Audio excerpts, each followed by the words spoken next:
Hi, I'm Dr. John Van Epp, and this is Dr. Morgan Cutlip. We're so excited to be partnering with Northview Church over the next 6 weeks for the #Relationship Goals series. Yeah, there are a few things in your life more important than your relationships. Your relationship with God, with your partner, with your kids, with those in your church, and just, those in the world.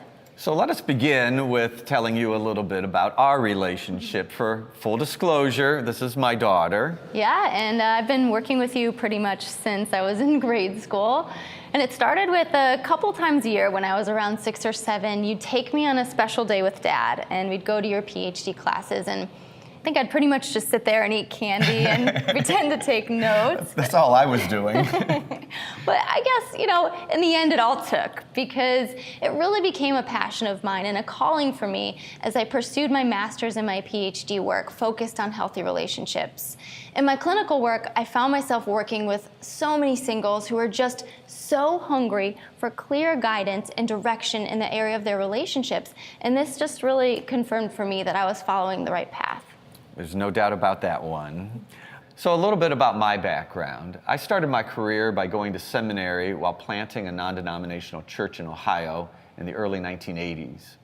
As a pastor, I was finding myself frequently in a position to counsel hurting people, which led me down a path of pursuing a master's and then a PhD in counseling psychology. The more I counseled people struggling with relationships, and the more I studied the research about close relationships, I began to see some very clear patterns develop between people who thrived in relationships versus people who perpetually struggled. So this series is based on a program that now has been around for 20 years, gone through lots of revisions, as well as the book, How to Avoid Falling in Love with a Jerk. This series will follow the same basic outline, but expand even more the concepts that you'll be learning. So some of you may want to read the book as you go through.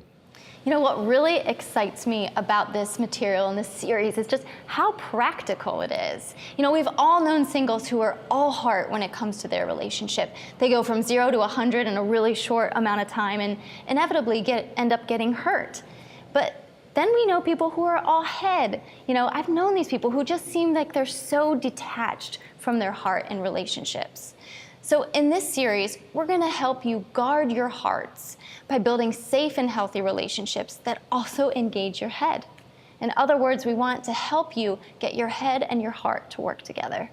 A favorite verse of mine is in Philippians chapter 2. It says, "Work out your own salvation with fear and trembling." And if it just stopped there, it'd be a little bit daunting. But it goes on to say it's God who works in you, both to will and do of his good pleasure. Without taking a lot of liberty with Scripture, if you just took that word salvation and replaced it with relationship to God, you begin to get this understanding of how relationships are really two-way streets. Work out your own relationship with God, for it is God who is at work in you, both to will and do of his good pleasure. So I think we could also take that as a principle of all relationships. You could put any relationship in there and it would start to make sense. Work out your own dating relationships with fear and trembling, which some of you are like, been there, done that. But it is God who is at work in those dating relationships to help you accomplish his good pleasure. You could even say in marriage, we work out our own marriage relationship. In fact, any relationship is this kind of collaboration between me and God. We're working together. God is at work in me to empower me to run my relationships successfully. Yeah, and there are also scriptures that specifically talk about who you choose to marry. So obviously God acknowledges that we have a choice and we're involved in the process. You are not a passive passenger on God's ship heading to the port of marriage. You are supposed to be actively involved in the process of building a healthy relationship. And you should be exploring the key areas to get to know about a potential partner, as you also trust God to work in you, to work with you, and to work through you. Your head That's and right. your heart. That's right. Well, there's a final disclaimer. It's one that, unfortunately, we have to mention, but there are jerks that are in the world, and unfortunately, they also come in both genders, right? You should be saying that, not me. I know. I mean, I think we have all known a woman who is just really tough to get along with, and maybe we've extended her some grace, or maybe we've extended her a whole lot of grace. But after a few months, we just conclude she is such a royal jerkette, right? That's the correct term, okay? But you know, we've all been there. I think all of you have known somebody that is just a very difficult person to be with in a relationship.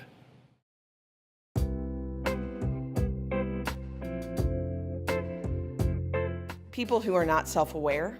And lack of boundaries. Somebody that is disconnected in conversation. People who are self-absorbed. If you say that you're going to pick somebody up at, say, 7:30 and it's 8 o'clock before they're ready to go, that's a pretty big frustration. People that are still dealing with issues of abandonment or control issues. People who are not extremely emotionally intelligent. People who have short fuses, short tempers. Dishonesty. Selfishness or self-centeredness. I don't like people who whine and moan and groan. And Man, I'd say if she wore yoga pants to a dinner date, that would be a deal breaker for me.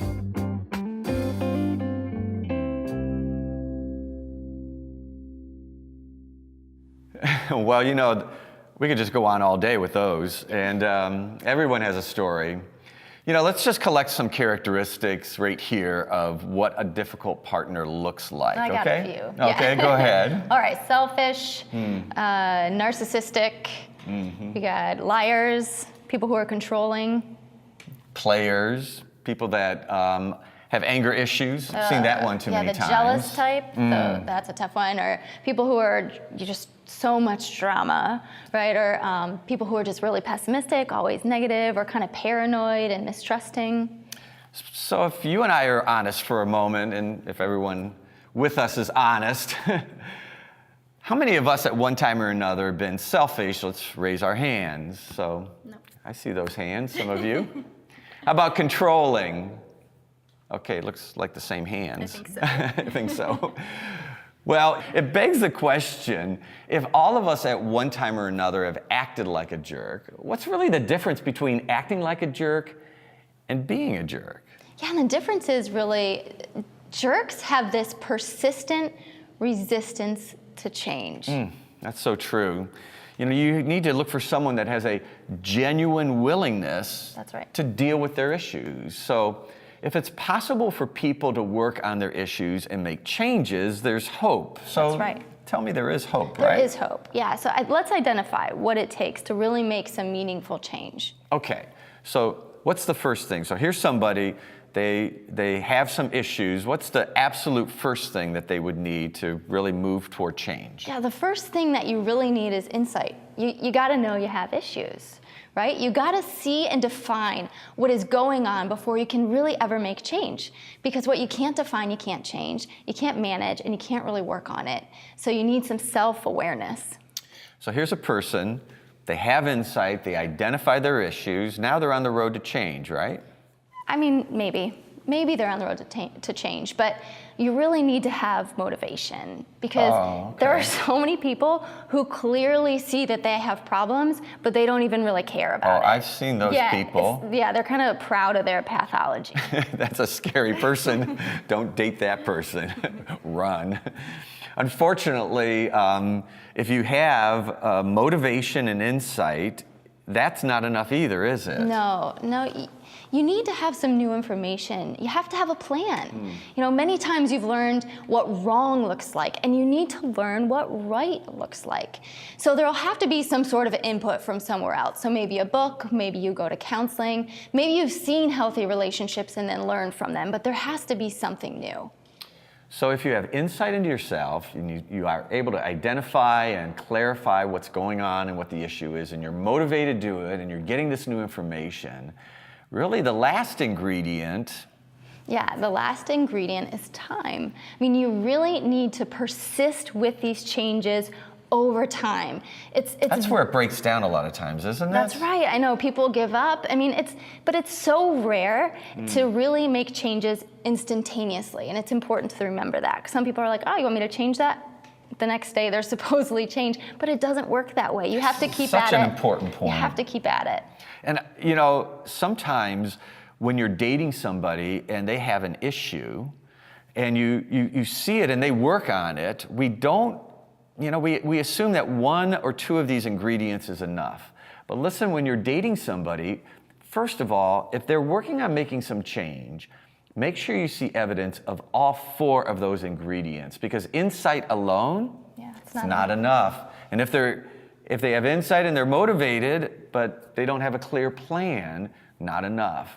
And then there's something else, sometimes we start to feel like I can do the changes for you. Yeah, and that's another warning that's really important. And that's that you can't change a partner who basically doesn't want to change. So sometimes we see what a partner needs to change, and so we kind of make ourselves the expert on understanding their issues and doing these steps of change for them. But that really just leads to insincere changes and, ultimately becoming their micromanager. It gets really muddy, I think, sometimes. You're just trying to be helpful and be involved.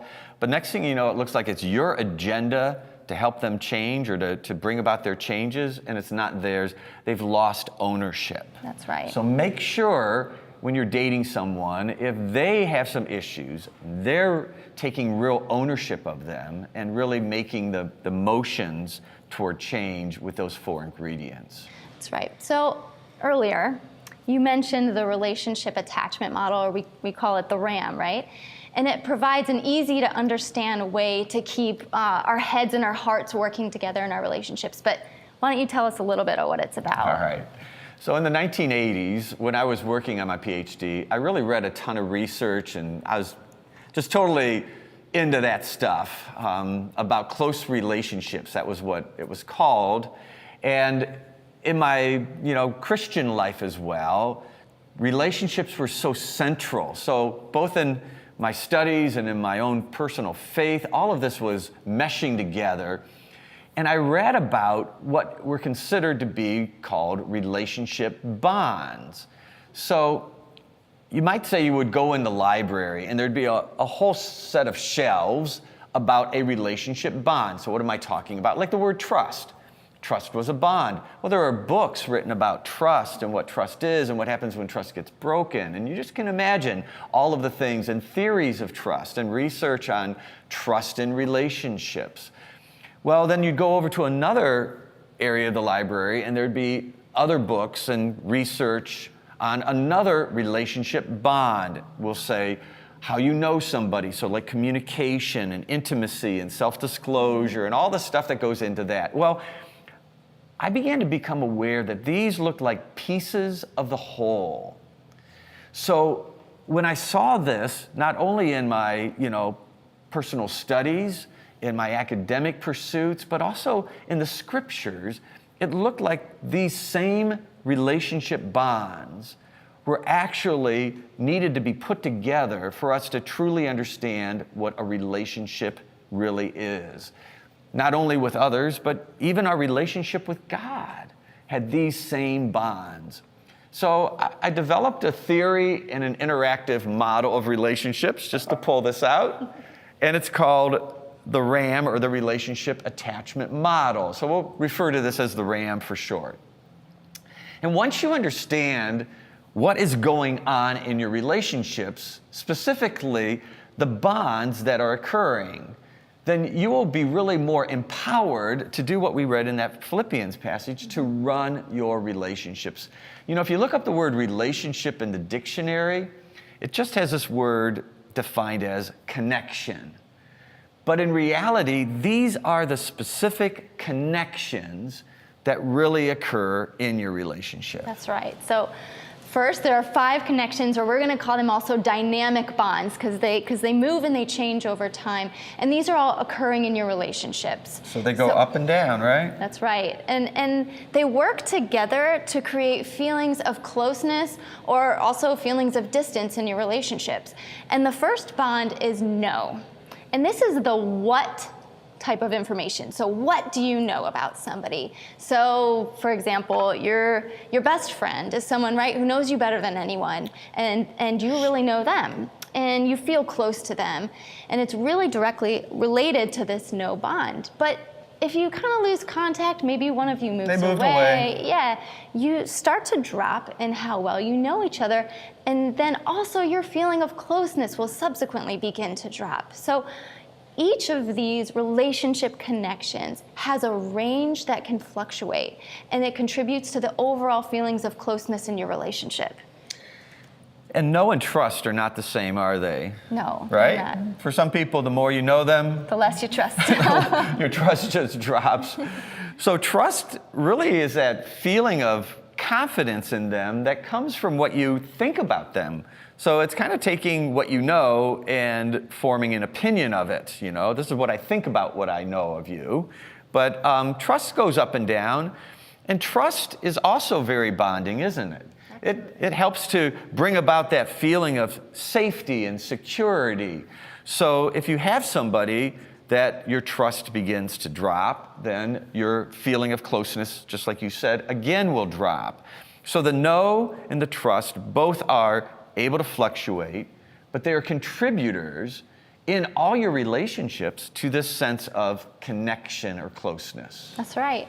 And the third relationship bond is rely. And this is how you and another meet each other's needs. You could say it's the feelings of fulfillment that come from how you interact with a partner, what you do for that person, and then what they do for you, how they depend on you and how you depend on them.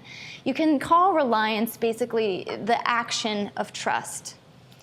You know, I'm going to interrupt you for a second because people get confused. What's the difference between trust and rely? But just to kind of put these three together before you go on to commit, the connection of commitment.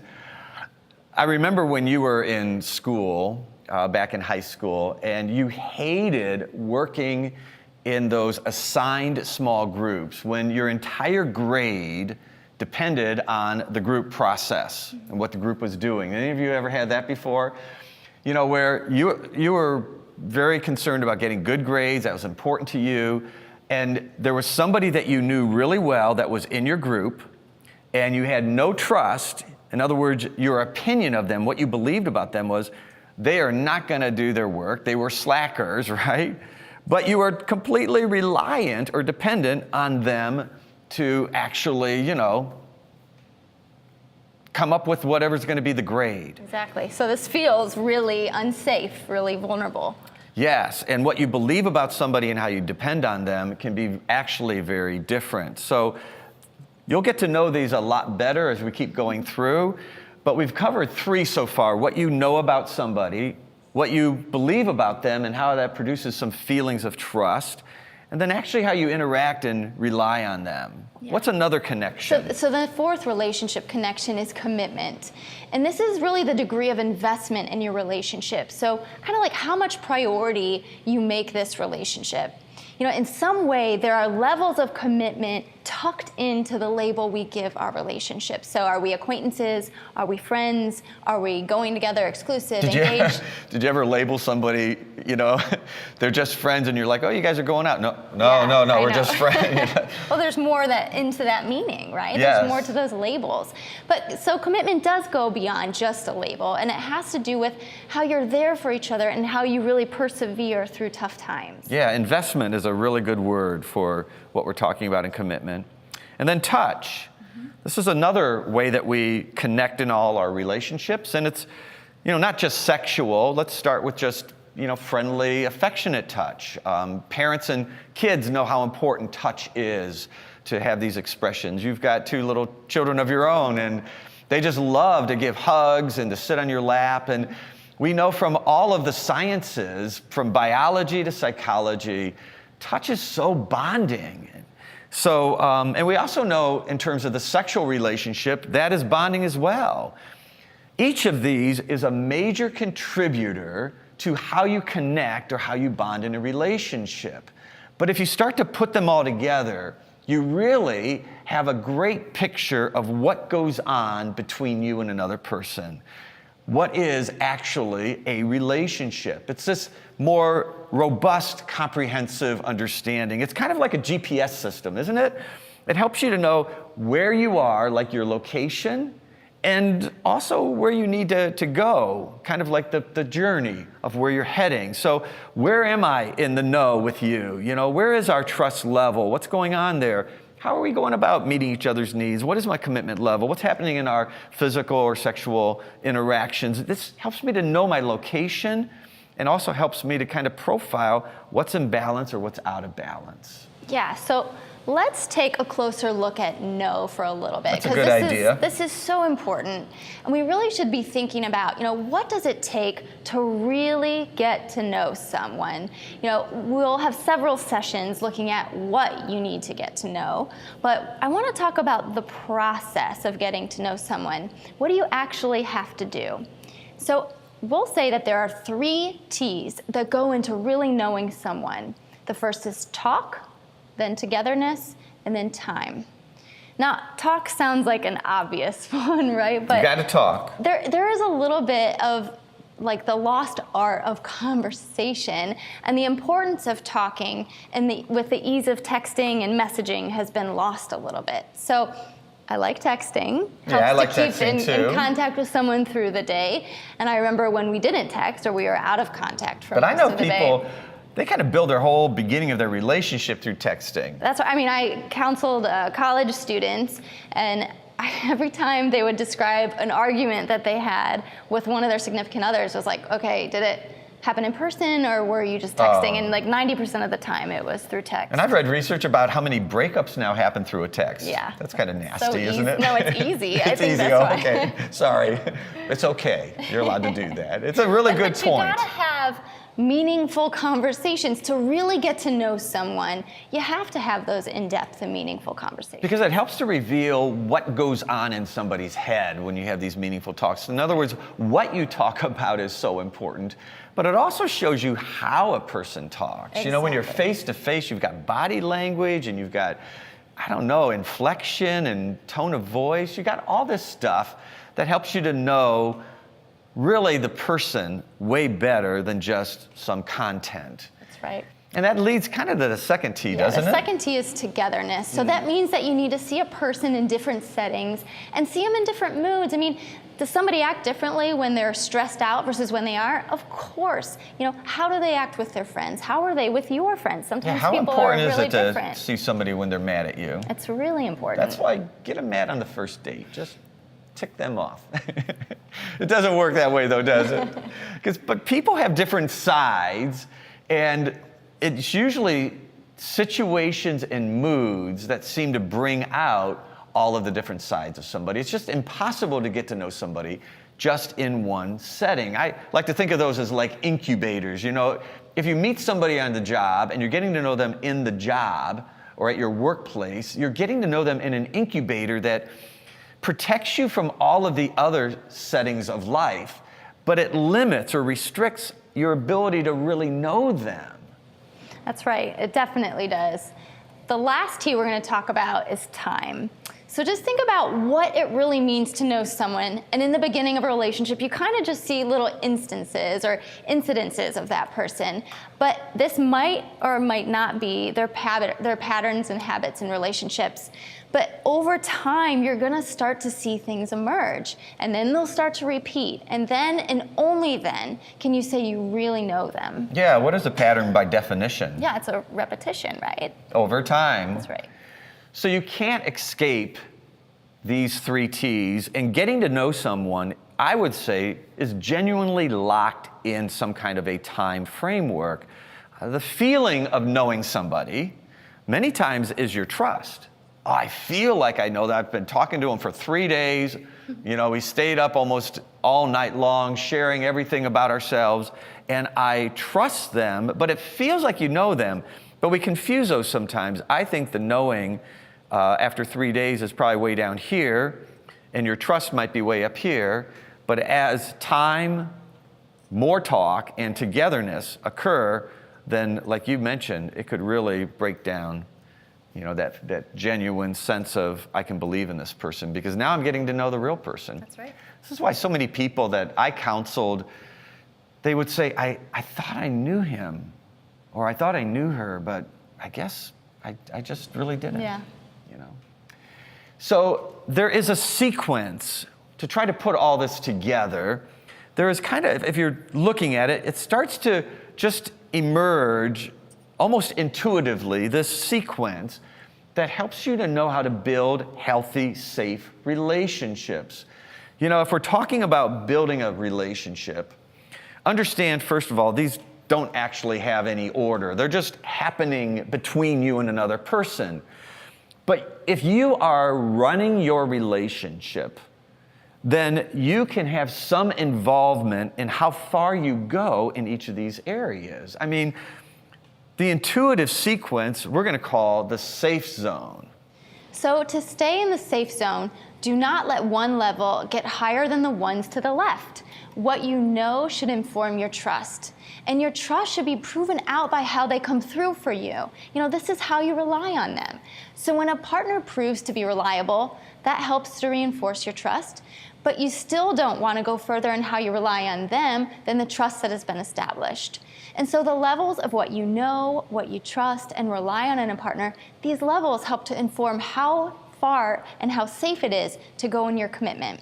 And you should not let your physical touch exceed how committed you are in your relationship.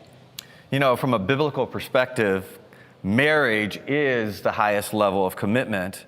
And it just makes sense, even in the ram, that what the scriptures tell us is that sexual intimacy, sexual involvement is part of the marriage relationship and should not be, brought into the relationship until you are married. But even at lower levels while you're dating, if we're talking about physical touch, like hand holding or arm in arm and things like that, listen, these things are all potentially bonding.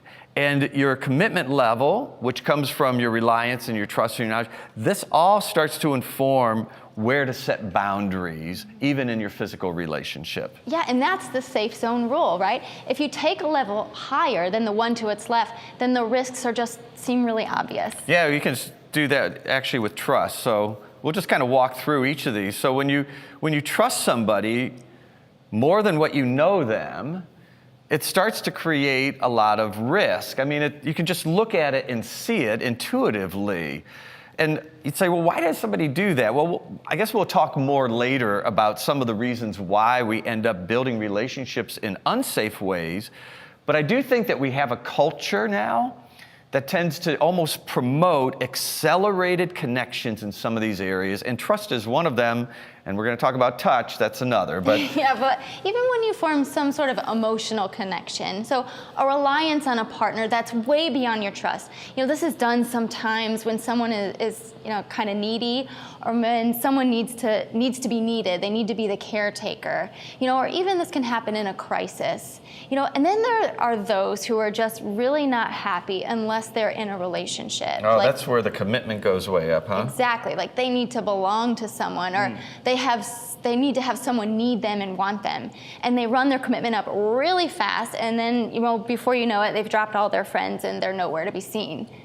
And as I mentioned, this has now been a cultural norm. In fact, I think that sometimes there's so much pressure to accelerate the physical relationship, the sexual relationship, that those that set boundaries are actually perceived to be odd or strange. But what the scriptures tell us hold true not only in the research studies, as we shall see, but also just in common sense, that when I set a boundary here, it helps me to be able to build a relationship in ways that are more safe, are more secure, and ultimately have a greater potential for the future. So each imbalance has inherent risks. When you pace your relationship in the safe zone, you're maximizing your ability to guard your heart while growing to know a potential partner. Too many of us build relationships without any design, without a plan, without intentionality. But the RAM provides a way to both picture what is going on in this invisible world of your relationship, but it's also how you can move forward in ways that keep your eyes wide open. So in other words, when you do not stay in the safe zone, the bonds of your heart tend to override the judgment of your mind, and you'll rationalize and minimize warning signs of a difficult partner. So here's the entire series tucked in this RAM model. Your head and your heart working together means this: stay in the safe zone. Get to know the right areas. We're going to go through 5 key areas. Get to know these areas while your relationship is in that safe zone. It will reveal the real character of a person. You can really follow your heart without losing your mind.